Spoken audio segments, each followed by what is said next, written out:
Gumball Watterson is just a scrawny blue cat, but he can annihilate Gojo, Superman, and Goku all at once. He can fly, alter his form like the Hulk, and even cause shockwave explosions with his words. But even with all this, he is just using 0.5% of his godlike powers.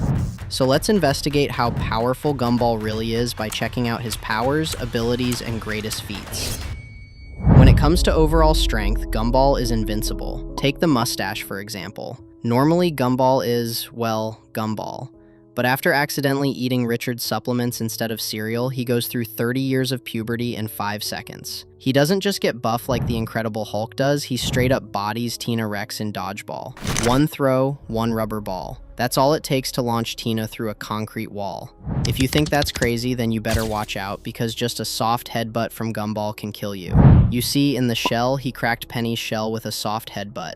For context, Penny's shell was strong enough to tank a lightning bolt, and a single bolt of lightning carries 1 to 5 gigajoules of energy. This just means that a headbutt from Gumball carries more force than that of a bolt of lightning. And that's not even his limit, because when it comes to his combat skill, Bruce Lee wouldn't stand a chance. In the bus, he throws hands with Rob on the wing of a plane while it slices the roof off a moving bus. In the words, he goes full Street Fighter against Darwin and actually wins. He tanks Darwin's sneeze, a sneeze powerful enough to yeet Banana Joe's whole family across the Pacific Ocean into China. Oh, and did I mention he can survive in space without a spacesuit, and casually fall from Saturn back to Earth without getting a single scratch on his body? This was just Gumball's super strength. As we progress, we'll check out his super intelligence, his ability to bend reality, and this ability that makes him one of the most powerful beings in fiction. For now, let's talk about Gumball's super speed, because this ability allows him to subscribe to my channel. If you're enjoying this, please like and subscribe. It will really help out the channel in so many ways, especially now that over 90% of you aren't subscribed. You see, Gumball is so fast, he sets things ablaze when he runs. In the Origins, when Richard was about to flush Darwin down the toilet, Gumball bolted so quickly that everything around him slowed to a crawl. And he didn't just move fast, he screamed so loud it shattered glass at the same time. That means his body is able to generate insane kinetic force while still coordinating sound waves powerful enough to break matter. Now let's scale it. The way everything froze around him suggests he was moving at, or even beyond, the speed of light. And according to Einstein's time dilation formula, once you move that fast, time slows down for you compared to everyone else. And it's not a one-off feat either. In the car, he paints an entire fence in milliseconds, not even once or twice. And he does it so fast you can't even see him leaving his spot to do it. Orange with purple stripes. Done. Yellow with black dots. Done. Pink. Done. Red. Done. Blue. Done. Black. Done. Yellow. Done. We see this show of super speed again when Mr. Robinson asks him to clean his carpet. And even when Robinson tries to stain the carpet again by pouring OJ on it, Gumball is fast enough to swallow it before it reaches the ground. How smart is that? And speaking of smart, we're moving on to his super intelligence now. Although Gumball isn't remarkable in academics, he's ridiculously imaginative and creative.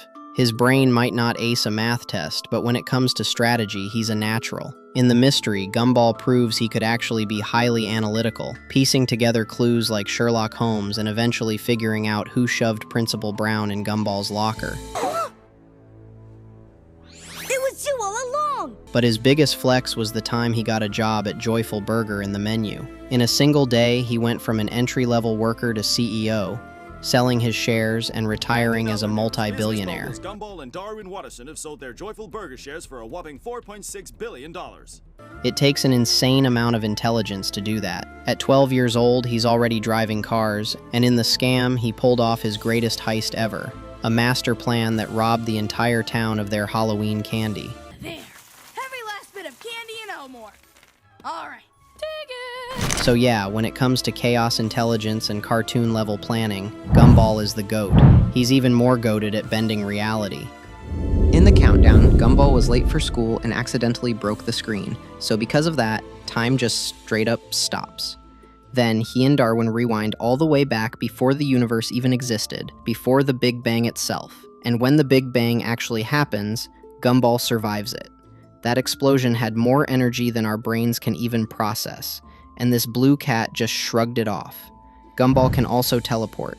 There's an episode where Larry lets him take over his jobs for 5 minutes, and Gumball just blinks from place to place instantly. What the what, Larry? You said you'd be gone for 5 minutes. It was 5 minutes. Are you kidding me? We had time to grow crow's feet. On top of that, he can literally tune out time with his brain.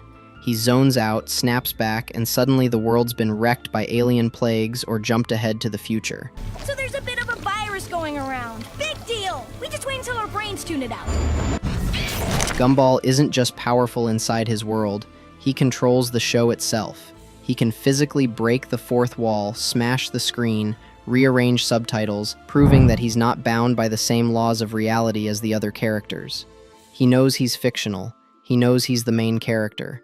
The finale straight up shows that every episode resets. Death, destruction, heartbreak, none of it sticks. The only thing that can save us is reality being completely reset by some kind of magic device. Gumball's reality-bending ability makes him functionally untouchable whenever the plot demands it, but his strength doesn't stop at reality bending, as he can literally rewrite his own DNA. In The Apprentice, when Penny's dad worried about Gumball's bad genes, Gumball just yanked out his DNA strand and showed him he could swap out whatever traits he wanted. Like, who does that? This is where things get crazy. Gumball can shapeshift his body however he wants, turn rubbery, turn rock hard, or even learn new abilities on the spot. Yeah, his biology is juiced on a whole other level. His cells work harder than human cells. His mitochondria are basically running on nitrous, cranking out way more energy than we could ever dream of. That's why he can survive stuff that should leave him in pieces, like starving, shrinking down his own organs, and still walking around fine. He can even morph into inanimate objects, which means he's not just messing with muscles or skin, he's rewriting his atoms on the fly. Speaking of changing forms, Gumball decided to add the DNA of the strongest warriors in the universe, as he has the blood of a Super Saiyan coursing through his veins. That's right, in The Pest, Gumball goes Super Saiyan, closely resembling Son Goku as Super Saiyan 2 from the Dragon Ball franchise. Think about it for a second. This is a kid who can shapeshift, break the laws of physics, and even scheme his way into becoming a billionaire for a day. And now he's out here tapping into Dragon Ball levels of power. And it's not just some gag either. We know in Dragon Ball, a regular Super Saiyan gives you a 50 times boost. Super Saiyan 2 doubles that, which means Gumball, in this form, is rocking 100 times his normal strength. That's insane. Based on what we've seen so far, it seems there's no real limit to what this blue cat can endure. You see, his powers go beyond tanking damage and bending reality, as Gumball is able to negate death itself. First off, every single organ inside Gumball's body is alive and fully sentient. This is shown directly in the coach, where his heart literally talks to him and the rest of his organs, and in the genius, where his brain comes out of his skull, and he ends up personally training it to be smart. On top of that, he has regeneration ability. In The Secret, he was liquefied by a machine, reduced into droplets, and reformed instantly like nothing happened. In the same show, he's been shattered into countless pieces and pulled himself back together immediately. In The Procrastinators, he and Darwin literally ate themselves into non-existence and still came back, meaning he can resurrect even after being erased from physical form. I talk more about this in my previous video, All the Times Gumball Should Have Died. You should check it out now.